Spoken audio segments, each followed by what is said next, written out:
بسم الله الحمد لله والصلاة والسلام على رسول الله صلى الله عليه وسلم وبعد. أولا waxaan halkan salaan qiimo badan ugu soo gudbinayaa maamulaha iskuulka aan dhex joogno saaxiibka Ustaad Jabhad iyo maamulayaasha kale agaasimaha guud ee waxbarashada gobolka Banaadir oo muddo badan ay ka shaqeynayeen bahda waxbarashada imtixaanaadkan iyo gudoomiye ku-xigeenka arrimaha bulshada oo runtii shaqo culus isaguna ka qabtay saaxiibkay dhagacaleen generaalkii iyo agaasimayaasha iyo gudoomiyaha degmadiisa aan joogno inta waxaan leeyahay assalaamu calaykum waraxmatullaahi wabarakaatuh. salaan kadib waxaa maanta farxad noo ah inaan imtixaankii sideedaadkii aan ka daafurnay iskuulka Baarbe ee darafka Dharkeynley ku yeelay inaan ka daafurnay fursad ay noo tahay. imtixaankii waa inoo furan yahay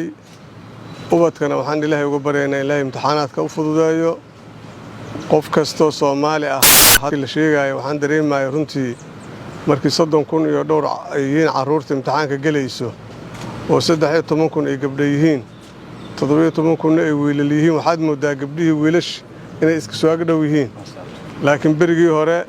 ilmaha guriga gabdhaha guriga inoo joogi jireen guriga lagu celi jiray ragga baa waxbarashada loo diri jiray laakiin waxaad moodaa hadda beeskii guriyaha oo hooyooyinka ah in tacliinta lagu la dadaalayo taasna guul ay noo tahay haddaan nahay Soomaali runtii waa horumar aan gaarnay. marka maraaxiisha la isaga gudbo waa hoose iyo dhexe iyo sare iyo jaamacad iyo wixii ka sii sareeyaba marka waxaan joognaa dhexe ayaan joognaa. waxaan leenahay ilaahay u fududeeyo imtixaankiina waa noo furan yahay agaasima shaqada aad qabateen waa ku mahadsantihiin juhdigiinana ilaahay idinku garab galo dadaalka aad wadiina waxaan rajaynaynaa insha Allah in imtixaanaadkaasi aad iyo aad looga cadaalad furo ishana lagu haayo inkastoo maaragtaan isleenahay waqti badan ay u baahan tahay shaqo badan ayaa la geli doonaa shaqadaasna waxaan leenahay hal la siiyo fursad maxaa yeelay waa marxalad ku xiran mustaqbalka ubadkayna ku xiran marka insha Allah iyadaasna waxaan rajaynaynaa in lagu dadaali doono waa mahadsantihiin wassalaamu calaykum waraxmatullaahi wabarakaatuh.